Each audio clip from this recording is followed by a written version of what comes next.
Hello दोस्तों, आज हम बात करते हैं क्या रेप पीड़िता की आइडेंटिटी को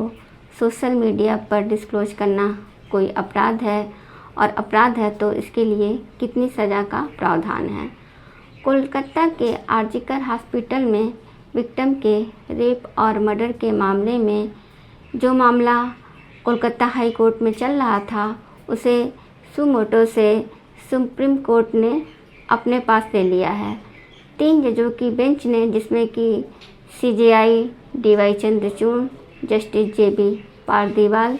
जस्टिस मनोज मिश्रा शामिल हैं,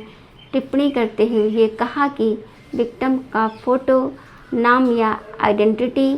सोशल मीडिया पर वायरल नहीं करना चाहिए। इसके लिए उन्होंने निपुर Saxena versus union of India में जो गाइडलाइन जारी की गई थी, उसका पालन करने का निर्देश दिया है, जिसमें कि यह कहा गया था कि बलात्कार के शिकार वयस्क एवं यौन शोषण के शिकार बच्चों की आइडेंटिटी कैसे और किस तरह से सुरक्षित की जानी चाहिए, ताकि उन्हें अनावश्यक रूप से उपहास, सामाजिक बहिष्कार एवं उत्पीड़न का शिकार ना होना पड़े। इस केस में यह कहा गया कि कोई भी व्यक्ति विक्टिम का नाम ना तो सोशल मीडिया पर प्रिंट करेगा, ना ही उसे पब्लिश करेगा। न्यूज़पेपर में भी रेप विक्टिम की पहचान, उसका फ़ोटो या उसके घर की पहचान, उसके आस पड़ोस की जानकारी का खुलासा नहीं किया जाएगा। किसी भी अन्य तरीके से भी ऐसा कुछ नहीं किया जाएगा जिससे कि विक्टिम की आइडेंटिटी को डिस्क्लोज किया जा सकता है। अब हम बात करते हैं IPC के सेक्शन 228A की, जो कि पीड़ित की पहचान के प्रकटीकरण पर रोक लगाती है।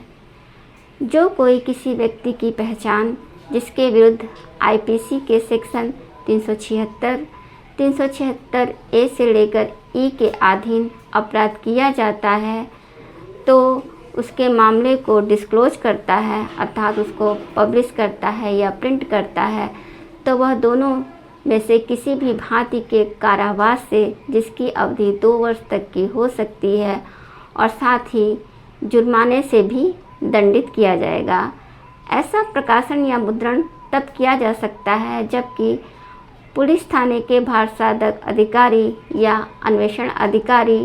को इन्वेस्टिगेशन के प्रयोजन से गुड फेथ में ऐसा करना है या ऐसा करने का रिटर्न ऑर्डर देता है। दूसरी बात, या तो विक्टिम चाहे तो रिटर्न अथॉरिटी दे करके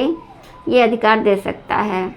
लेकिन जहाँ पर विक्टिम की डेथ हो गई हो, या वह विक्टिम चाइल्ड है या अनसाउंड माइंड है, मतलब विकृत चित्त है, वहाँ पर उसके निकट संबंधी या उसके निकट संबंधी के लिखित प्राधिकार से ही ऐसा किया जा सकता है। और यह निकट संबंधी ऐसा प्राधिकार किसी मान्यता प्राप्त कल्याणकारी संस्था या संगठन के अध्यक्ष या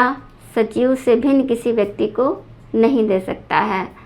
साथ ही जो कोई धारा 228A की बाबत न्यायालय के समक्ष की जा रही कोई कार्यवाही को उसको न्यायालय के बाहर बिना उसकी अनुमति के प्रिंट करता है या पब्लिश करता है, तो उसे भी 2 वर्ष तक की अवधि का कारावास हो सकता है और जुर्माने की सज़ा भी हो सकती है। इसी प्रकार वर्तमान में BNS के सेक्शन 72 और 73 में भी सेम यही बातें कही गई हैं। CRPC के सेक्शन 327 में भी ये कहा गया है कि यदि कोई पीठासीन न्यायाधीश रेप से जुड़े मामले में, जो कि IPC के सेक्शन 376 और 376A से E तक के अधीन बलात्कार या किसी अपराध की जांच या उसका विचारण खुले न्यायालय में नहीं करेगा, बल्कि उसका विचारण जो है बंद कमरे में करेगा, और इस कार्यवाही का न्यायालय की पूर्व अनुज्ञा के बिना मुद्रण या प्रकाशन नहीं किया जाएगा, जो कि BNS के सेक्शन 366 में सेम यही बातें कही गई हैं। CRPC में आईपीसी के सेक्शन 228A को जमानती और संज्ञेय अपराध बनाया गया है और इसका विचारण किसी भी मजिस्ट्रेट के द्वारा किया जा सकता है। धन्यवाद।